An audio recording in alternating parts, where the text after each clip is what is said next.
हाँ जी, good morning students. Today we are discussing chapter 15th of 12th class, exercise 15.5. There is a total law of probability. तो यहाँ पर जब total law of probability की बात होती है तो इस तरह के इवेंट होते हैं जो पेयर वाइज डिसजॉइंट हों.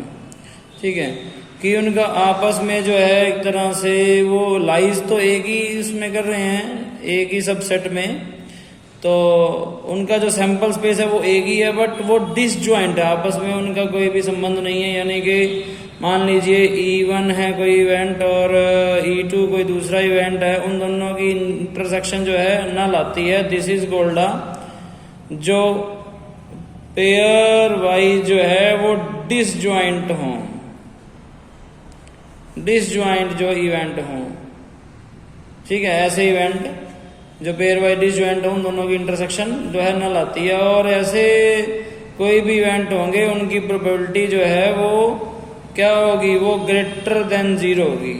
ठीक है जी, वो जीरो नहीं होगी, जीरो से बड़ी होगी, क्योंकि प्रोबेबिलिटी क्या थी, प्रोबेबिलिटी ऑफ एन इवेंट जो है वो लेस देन और इक्वल टू जीरो और ग्रेटर देन और लेस देन और इक्वल टू 1 होती थी. ठीक है, जीरो से बड़ी और 1 से छोटी होती है. तो बट यहाँ पर जो है प्रोबेबिलिटी जो है वो जीरो से बड़ी होगी, वो जीरो नहीं होगी. इसी तरह से जो प्रोबेबिलिटी ऑफ इवेंट है उसका फॉर्मूला जो है, मान लीजिए कोई भी सेट है जिसकी जो है किसी की भी प्रोबेबिलिटी कोई पूछ लेता है, तो प्रोबेबिलिटी ऑफ ए मान लीजिए E1 में E2 में सम ऑफ टोटल ऑफ प्रोबेबिलिटी क्या कहती थी कि प्रोबेबिलिटी ऑफ इवेंट जो है वो निकल जाएगा probability of E1 plus probability of event E2 plus probability of an event E3 plus dash dash dash En तक. ठीक है, बट ये निकलेगा कैसे, जैसे मान लीजिए कोई भी इवेंट है जो यहाँ पर अप्लाई हो रहा है, मान लो यहाँ पर लाइज कर रहा है E में, तो प्रोबेबिलिटी ऑफ ए क्या होगी. ठीक है, तो उसके लिए जो है मान लीजिए क्या करना पड़ेगा हमें कि प्रोबेबिलिटी ऑफ ए और इंटरसेक्शन E1. ठीक है, अब E1 के अंदर लाइज कर रही है और इसका फॉर्मूला क्या है, तो हमने जो है probability of A intersection B का फॉर्मूला किया हुआ था. किस तरह से आया था वो, probability of A over B का फॉर्मूला सबसे पहले किया था कि probability of A intersection B divide में वो जिसकी प्रोबेबिलिटी पता है, कि प्रोबेबिलिटी ऑफ ए निकालनी जब B की पता होगी. तो इंटरसेक्शन B कैसे निकलती थी कि probability of A intersection B is equal to probability of A over B into में प्रोबेबिलिटी ऑफ B. तो इससे जो है ए इंटरसेक्शन B, यहाँ E1 की प्रोबेबिलिटी पता है मान लीजिए, तो आएगा probability of A over E1 into में प्रोबेबिलिटी ऑफ किसकी, E1 की. ठीक है जी, तो इस तरह से जो है probability of A intersection E1 आ जाएगा. Similarly probability of A intersection E2 के साथ E3 के साथ En टोटल अगर निकालेंगे तो यहाँ पर तो आ जाएगा प्रोबेबिलिटी ऑफ जो है ए ओवर E1 और प्रोबेबिलिटी ऑफ E1. ठीक है जी, plus probability of A over E2 into probability of E2. Similarly probability of A over En probability of En. तो इससे जो है प्रोबेबिलिटी ऑफ ए आ जाएगी, यानी कि इसको बोलते हैं टोटल लॉ ऑफ प्रोबेबिलिटी का निकालने का फॉर्मूला. ठीक है, जितने भी हों 1 2 3 4 5 जितने भी हों उतना हम सब निकाल सकते हैं. ठीक है ना जी. तो यहाँ पर जो है सम का मतलब ये है कि E1 union E2 union E3 और यूनियन जो है En तक का. ठीक है, उसके बाद आगे ठीक है, जिस तरह से कुछ बेसिक्स क्वेश्चन इसमें जो है जुड़े हुए हैं जिनके साथ जो है फॉर्मूला आगे ऐड होता रहेगा. इसी तरह से अब हम 15.5 के क्वेश्चन नंबर जो है फर्स्ट पर जाते हैं. फर्स्ट क्वेश्चन में वो क्या बोलना चाह रहा है, वो बोल रहा है कि 2 बैग हैं. फर्स्ट बैग में जो है नंबर ऑफ जो रेड बॉल हैं वो 4 हैं जी, और जो ब्लैक बॉल हैं वो 3 हैं. टोटल बॉल 7 होगी जी. सेकंड बैग के अंदर जो है रेड बॉल वो 2 हैं और ब्लैक बॉल जो हैं वो 4 हैं जी. टोटल बॉल 6 हो गई. वो कह रहे जी एक बॉल निकाली गई है ठीक है जी, किसी भी बैग से और वो रेड निकले, इस चीज की प्रोबेबिलिटी आपको निकालनी है। ठीक है जी, दोबारा से पढ़ रहा हूँ। एक bag contain 4 red 3 black ball, second bag contain 2 red 4 black ball, 1 bag is selected at random. कोई भी बैग एक सिलेक्ट किया गया और जो सिलेक्ट किया बैग था उसमें से एक बॉल निकाली गई। 1 ball is drawn, find the probability that the ball drawn is red, और वो रेड निकले, इस चीज की प्रोबेबिलिटी आपको निकालनी है जी। ठीक है जी, बैग की प्रोबेबिलिटी क्या होगी? मान लो एक बैग ये है, एक बैग है, टोटल बैग होगी कितने? तो बैग तो हो चुके हैं जी टोटल 2 बैग। ठीक है, तो लेट कर लेते हैं कि मान लीजिए P एंड Q, या फिर प्रोबेबिलिटी तो है ही R एंड S जो है is the probability of the bag जो है, लेट कर लेते हैं। तो प्रोबेबिलिटी ऑफ बैग 1 की निकालने की प्रोबेबिलिटी जो है कितनी आएगी? वो 1/2 आएगी। प्रोबेबिलिटी ऑफ B1 और B2 कर लेते हैं चलिए। और बैग 2 की कितनी आएगी प्रोबेबिलिटी? वो भी 1/2 आएगी जी। ठीक है, अब प्रोबेबिलिटी ऑफ जो है वो मान लीजिए A या B, कुछ भी A डिनोट कर लेते हैं किसको? रेड बॉल्स को। तो प्रोबेबिलिटी ऑफ रेड बॉल की कितनी आएगी? ठीक है जी, अब रेड बॉल कहाँ से निकालने की प्रोबेबिलिटी? रेड बॉल जो है वो मान लीजिए फर्स्ट बैग में से, तो A1 में से रेड बॉल निकालने की प्रोबेबिलिटी आ रही है 4/7। प्रोबेबिलिटी ऑफ रेड बॉल निकालने की सेकंड बैग में से प्रोबेबिलिटी आ रही है जी 2/6। ठीक है जी, अब हमें तो रेड बॉल की प्रोबेबिलिटी निकालनी है किसी भी बैग से, तो टोटल प्रोबेबिलिटी क्या आएगी वो हम यहाँ पर निकाल देंगे जी। देन हमने क्या किया? प्रोबेबिलिटी ऑफ A लिखा, कैसे आएगी? कि वो पहले बैग में से निकलेगी। प्रोबेबिलिटी ऑफ A1 कि पहले बैग में से निकलने की प्रोबेबिलिटी, पहला बैग हो उसकी प्रोबेबिलिटी और उसमें से रेड बॉल आने की प्रोबेबिलिटी, प्लस दूसरा बैग सिलेक्ट होने की और उसमें से रेड बॉल आने की प्रोबेबिलिटी। ठीक है जी, आप वैल्यू पुट कर दें 1/2, 4/7 प्लस 1/2 और 2/6, जो भी आएगा कैलकुलेट करके वही आंसर होगा जी। ठीक है जी, इसी तरह से नेक्स्ट क्वेश्चन है। सेकेंड क्वेश्चन बोल रहा है find the probability of drawing 1 rupees coin from A pulses with 2 compartment. ठीक है जी, वन ऑफ विच कंटेन 350 पैसा कॉइन है एंड 2 1 रुपीज कॉइन है जी, एंड अदर कंटेन 550 250 पैसा कॉइन है, और देयर इज अ। ठीक है जी, जैसे एक पर्स है, मान लीजिए ये पर्स है, उसके 2 भाग हैं, 2 हिस्से हैं पर्स के। एक हिस्से में जो है यहाँ पर 3 तो 50 पैसा 50 पैसे वाले सिक्के पड़े हैं और 2 1 रुपए वाले सिक्के पड़े हैं। ठीक है जी, ये 50 पैसे वाले और 2 1 रुपए वाले सिक्के हैं। और दूसरे जो उसी पर्स का जो दूसरा हिस्सा है वहां पर 2 50 पैसे वाले सिक्के हैं जी और 3 1 रुपए वाले सिक्के हैं। वो कह रहा है जी हमें प्रोबेबिलिटी निकालनी है कि 1 रुपए का सिक्का निकले, 1 rupees coin from the purse से। 2 कंपार्टमेंट है, कंपार्टमेंट यानी कि 2 हिस्से हैं, वन ऑफ विच में ये हो गया जी। तो सेम क्वेश्चन है वैसे तो, बिल्कुल ही अभी हमने किया था। ठीक है जी, ये क्वेश्चन भी सेम है और इसी तरह से नेक्स्ट क्वेश्चन भी है कि कंपार्टमेंट की जो है यहाँ पर प्रोबेबिलिटी 1/2 मान लो सीधा डायरेक्ट अगर मैं आंसर निकालने की तरफ जाऊँ तो प्रोबेबिलिटी ऑफ A पहले कंपार्टमेंट में से पहले हिस्से में से आएगा तो उसकी 1/2 प्रोबेबिलिटी है, और फर्स्ट हिस्से में से अगर 1 रुपए का सिक्का निकालना हो तो उसकी 2/5 प्रोबेबिलिटी है। ठीक है, जो भी फॉर्मेलिटीज पिछले क्वेश्चन में की है वो आपने स्टार्टिंग में कर देनी है। पिछले में ये हिस्सा मैंने छोड़ दिया था, इसका ये कर रहा हूँ। दूसरे हिस्से में से निकालने की प्रोबेबिलिटी 1/2 है और दूसरे हिस्से में से 3/5 जो है उसकी प्रोबेबिलिटी है। 2/10 there is a 3/10 there is a 10 LCM आया 2 + 3 there is a 5/10 therefore equal to 1/2 आ गया जिसका आंसर। ठीक है जी, इसी तरह से इसका नेक्स्ट क्वेश्चन है, क्वेश्चन नंबर जो है 3 है, उसको भी आपने खुद से करना है। उसमें भी एक पर्स है जिसके अंदर 2 सिल्वर 4 कॉपर कॉइन है। ठीक है, ये वाला क्वेश्चन भी आपको खुद से करना है। और इसी तरह से जो है 4th क्वेश्चन है, एक बैग में जो है 5 वाइट बॉल हैं 6 ब्लैक बॉल हैं। अनदर बैग है 4 वाइट है 3 ब्लैक है। एक बैग जो है एक बॉल इज ड्रॉन की गई फर्स्ट बैग से without seeing its colour, it put it in the second bag में डाल दी गई। Find the probability that if now A ball is drawn from the second bag it is black in colour. ये fourth question मैं करने जा रहा हूँ, तो ये देखिए फटाफट से। फर्स्ट बैग में जो है फोर्थ क्वेश्चन करने जा रहा हूँ। थर्ड क्वेश्चन सिमिलर है, first three question as it is हैं। जो वाइट बॉल है वो है कितनी जी, 5 हैं।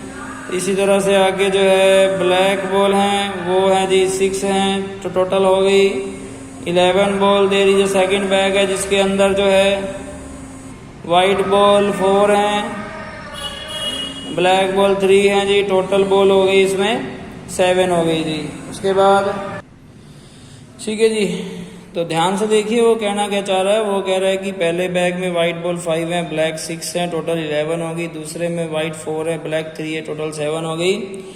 वो बोल रहा है कि एक बॉल जो है निकाली है फ्रॉम फर्स्ट बैग से, ठीक है जी।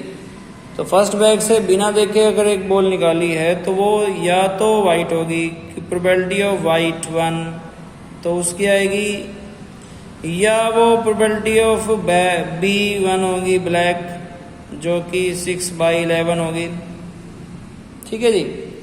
अब विदाउट सीइंग इट कलर जो है उसको put in the second bag. अब उसको जो है या तो दूसरे बैग में वाइट डली है या दूसरे बैग में ब्लैक डली है। Find the probability that if now A ball अगर निकाली जाए फ्रॉम द सेकंड बैग से its colour it is a black in colour, तो वो ब्लैक हो कलर में। अगर जो है वाइट उसमें डालेंगे देन वाइट 4 की जगह 5 हो जाएंगी, टोटल 8 हो जाएंगी, ठीक है। अगर ब्लैक डालेंगे तो टोटल जो है वैसे तो 8 ही होंगी, बट ब्लैक टोटल 4 हो जाएंगी। देयरफॉर अब हम क्या करते हैं कि प्रोबेबिलिटी ऑफ ब्लैक बॉल की निकालते हैं जब यहाँ से एक बॉल डाली गई। तो प्रोबेबिलिटी ऑफ मान लीजिए इसकी ए बोल देता हूँ, कब, जब वाइट बॉल इसमें डली होगी।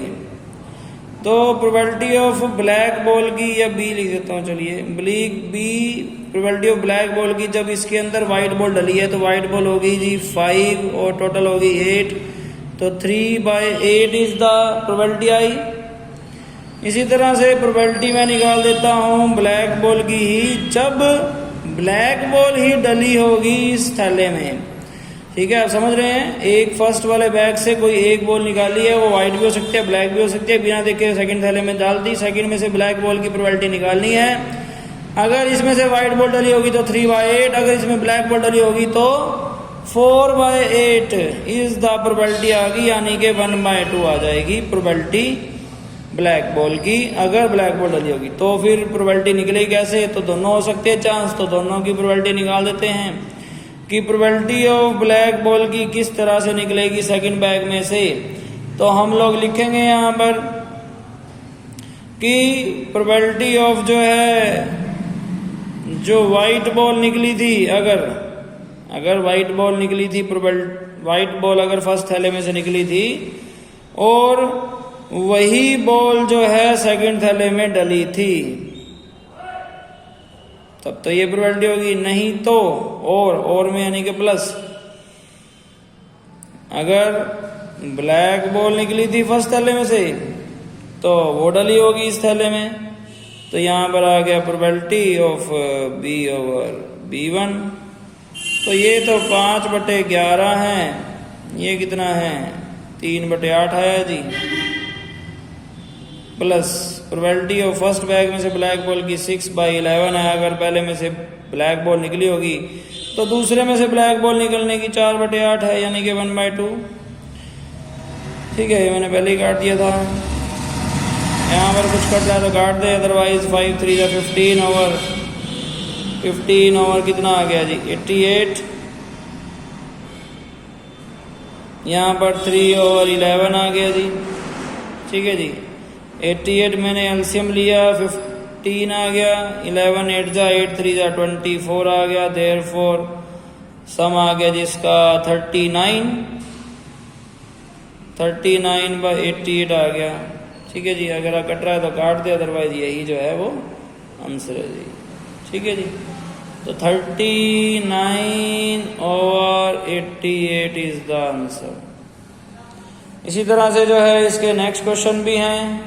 क्वेश्चन नंबर 5 में कह रहा है देयर आर 2 बैग है 1 और सेकंड, जिसके ऊपर फर्स्ट और सेकंड लिखा है। फर्स्ट बैग में वाइट बॉल जो है W1 3 है, रेड बॉल R1 जो है वो 2 है जी। टोटल हो गई जी 5। पूरा लिख देना आपने फॉर्मेलिटी के साथ। सेकंड बैग में जो है W2 यानी कि वाइट 2 जो है वो 2 बॉल हैं और रेड यानी कि रेड 2 जो है वो 4 रेड हैं। टोटल हो गई जी 6। ए bag is transfer from A ball एक बॉल जो है ट्रांसफर की गई फ्रॉम बैग 1 से बैग 2 में without seeing its colour. Then a ball is drawn from bag 2, find the probability that is red colour. Similar question है बिल्कुल जिस तरह का क्वेश्चन नंबर मैंने 4th किया है उसी तरह से आपको करना है। एन यूर्न, अगला एक थैला है जिसके अंदर रेड बॉल जो है वो कितनी है जी 5, ब्लैक बॉल कितनी है वो भी 5 है। टोटल 10 हो गई जी। And a ball is drawn at random, निकाली गई, its colour noted and it return to the urn. ठीक है, इसका कलर नोट करके और वो थैले के अंदर डाल दी गई। Moreover, 2 additional ball of the color drawn are put in the urn and then a ball is drawn at random. What is the probability that second ball is red? ये question मैं कर देता हूँ जी। तो 6 क्वेश्चन पढ़ रहा हूँ जी, दोबारा से पढ़ रहा हूँ अगर नहीं समझ में आया किसी को। कि फर्स्ट बैग में जो है 5 रेड और एक ही बैग है उसमें 5 रेड और 5 ब्लैक बॉल हैं। तो रेड बॉल आने की प्रोबेबिलिटी क्या होगी 5/10 हो जाएगी। प्रोबेबिलिटी ऑफ ब्लैक बॉल आने की कितनी हो जाएगी 5/10 हो जाएगी, that is 1/2 and 1/2 is the probability of उसमें से रेड और ब्लैक बॉल निकलने की है। वो कह रहा जी एक बॉल निकाली थी, रैंडम निकाली थी, दोनों की प्रोबेबिलिटी मैंने लिख दी। इट्स कलर इज नॉट, उसका कलर नोट कर लिया और रिटर्न कर ली। मोरओवर 2 और वैसी balls of the colour drawn are put in the urn में, then a ball is drawn. ठीक है जी, मान लीजिए पहले थैले में से रेड बॉल निकाली, रेड बॉल ही निकल गई, तो उसमें से 2 और रेड बॉल डाल दी। जैसी बिना देखे एक थैले में से बॉलें निकाली थी, वो रेड बॉल अगर निकली तो 2 और रेड बॉल डाल दूंगा अंदर। अगर वो ब्लैक बॉल निकलती तो 2 और ब्लैक बॉल डाल दी उसके अंदर। अब वो कह रहे हैं जी what is the probability that second ball is red. तो ध्यान से देखें कि प्रोबेबिलिटी ऑफ रेड आएगी कब, कि या तो प्रोबेबिलिटी ऑफ पहले बार में रेड निकली हो, ठीक है जी, या तो पहली बार में रेड निकली हो या फिर पहली बार में ब्लैक निकली हो। फिर अगर पहली बार में रेड बॉल निकली थी, अगर पहली बार में रेड बॉल निकली थी तो रेड की प्रोबेबिलिटी जब पहली बार में रेड बॉल निकली थी और रेड की प्रोबेबिलिटी जब पहली बार में ब्लैक बॉल निकली थी, तो ये कितनी होगी। तो इसका भी आंसर मैं यहाँ बता रहा हूँ, यही आपने पहले ही कर देना है ये फॉर्मूले से पहले ही, कि प्रोबेबिलिटी ऑफ रेड बॉल की जब पहली बार में रेड बॉल निकली तो हमने क्या किया 2 और बॉलें डाल दी। अगर ये पहली बार में रेड बॉल निकल गई तो 2 और बॉलें डाल दी उसी कलर की, तो होगी 7, तो 7 बटे में होगी टोटल 12, तो 7/12 आ जाएगी रेड की प्रोबेबिलिटी। यानी कि पहली बार में अगर रेड निकलने की प्रोबेबिलिटी तो 1/2 5/10 थी, अगर वही निकली तो थैले में 2 और बॉलें डाली और दोबारा से रेड बॉल निकलने की प्रोबेबिलिटी 7/12 आ रही है। या फिर पहली बार में तो ब्लैक बॉल निकली थी और 2 ब्लैक बॉल ही वापस डाल दी, तो यहां पर प्लस हो जाएगा, प्लस में 2, तो ये 7 हो जाएंगी, ये 5 रह जाएंगी, टोटल तो 12 होंगी। तो पहली बार में अगर ब्लैक बॉल निकलती तो ब्लैक बॉल ही 2 हम डालते और ब्लैक बॉल 7 हो जाती, मगर हमें प्रोबेबिलिटी निकालनी है रेड बॉल की, तो रेड तो 5 ही रहती मगर टोटल 12 हो जाती। तो ये प्रोबेबिलिटी जो है रेड बॉल की आ जाएगी। यहाँ पर कुछ कट नहीं रहा है, 7/24 plus 5/24, there is a 24 is LCM, 7 plus 5 there is a 12/24, there is a 1/2 is the probability. इसी तरह से इसी के सिमिलर क्वेश्चन है, सभी क्वेश्चन आपको कर देने हैं 7, 8, 9, 10, 11, 12। ठीक है जी, होप सो आपको सबको समझ में आया होगा। Thank you so much.